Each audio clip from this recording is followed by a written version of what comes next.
मित्रांनो, पीएम किसान योजना आणि नमो शेतकरी योजना या संदर्भात शासनाने एक खूप अत्यंत महत्वाचा जी आर काढलेला आहे.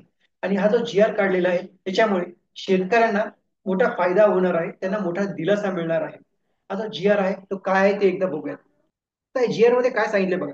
प्रधानमंत्री किसान सन्मान निधी योजना व नमो शेतकरी महासन्मान निधी योजना या योजनांच्या प्रभावी अंमलबजावणीसाठी आवश्यक असलेल्या 411 मनुष्यबळाच्या सेवा बाह्य यंत्रणेद्वारे उपलब्ध करून घेण्यास मान्यता देण्याबाबत. त्याच्यामध्ये काय होणार आहे बघा, की एक सेपरेट टीम तयार केली जाणार आहे, जी प्रधानमंत्री पीएम किसान योजना जी आहे आणि नमो शेतकरी योजना जी आहे त्याच्यामध्ये ज्या काही अडचणी शेतकऱ्यांना येत आहेत ती सोडवण्यासाठी एक सेपरेट टीम तयार केली जाणार आहे, ज्याच्यामध्ये 411 कर्मचारी असणार आहेत.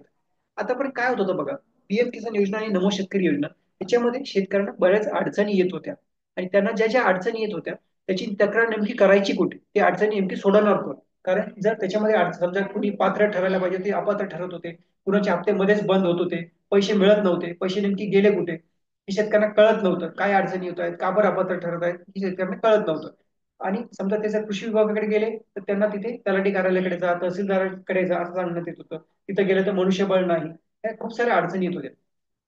ह्या अडचणींवर मात करण्यासाठी, शेतकऱ्यांच्या सगळ्या तक्रारी सोडवण्यासाठी आता हा जी आर काढण्यात आलेला आहे. आणि या जी आर नुसारच तुम्ही जर बघितलं, या जी आर नुसारच फक्त पीएम किसान सन्मान निधी योजना, नमो शेतकरी सन्मान योजना त्या तक्रारी सोडवण्यासाठी 411 जणांची नियुक्ती करण्यात येणार आहे. आणि नियुक्ती कशी असणार आहे बघा. आता प्रत्येक तालुक्यासाठी एक तालुका नोडल अधिकारी असणार आहे. म्हणजे 355 तालुके, 355 जण नोडल अधिकारी म्हणून त्याची नियुक्ती केली जाणार आहे प्रत्येक तालुक्यासाठी. त्याच्यानंतर प्रत्येक जिल्ह्यासाठी एक जिल्हा नोडल अधिकारी असणार आहे, म्हणजे जिल्ह्याच्या लेवलला एक अधिकारी असणार आहे, तर तसे 34 जण.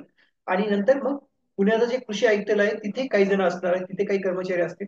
आणि त्याच्यानंतर मंत्रालयामध्ये काही कर्मचारी असतील. म्हणजे असे टोटल पूर्ण मिळून 411 कर्मचारी असतील, जे फक्त पीएम किसान योजना आणि नमो शेतकरी योजना यांच्या तक्रारीवर काम करणार आहेत.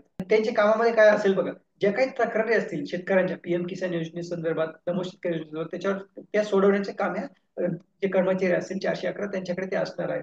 मग समजा कोणी स्वयं नोंदणी करत, म्हणजे सोनं सेल्फ रजिस्ट्रेशन जर कोणी केलं असेल, स्वयं नोंदणी जर कोणी केली असेल तर त्यांना त्यांचं मान्यता प्रदान करणे, किंवा पोर्टलवर जर काही प्रॉब्लेम येत असतील, वेबसाईटला काही प्रॉब्लेम येत असतील तर त्याच्यामध्ये काम करणे. ई केवायसी म्हणजे ई केवायसी जर शेतकऱ्यांना काही अडचणी येत असेल त्याच्यावर काम करणे. तुमचं आधार सीडिंग असेल, तुमचं समजा डीबीटी स्टेटसचं काही प्रॉब्लेम येत असतील त्याच्यावर काम करणे. भूमी अभिलेख नोंदी असतात ते अद्ययावत करणे. लाभार्थ्यांची भौतिक तपासणी करणे. चुकीचे अपात्र केलेल्या लाभार्थ्यांना परत पात्र करणे.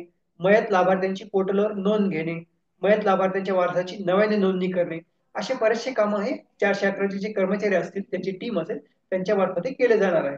आणि हा जी आर महत्वपूर्ण आहे, कारण आता याच्यामधूनच त्या 411 जी नियुक्ती असेल त्याच्यासाठी आता परवानगी देण्यात आलेली आहे. आणि लवकरच त्या 411 कर्मचाऱ्यांची नियुक्ती केली जाईल. आणि हे जर कर्मचारी एकदा नियुक्ती झाली तर कमीत कमी आपल्याला शेतकऱ्यांना हे तरी कळेल की आपल्याला जायचं कोणाकडे, तक्रार करायची कोणाकडे, आणि कोण याच्यासाठी जबाबदार असणार आहे.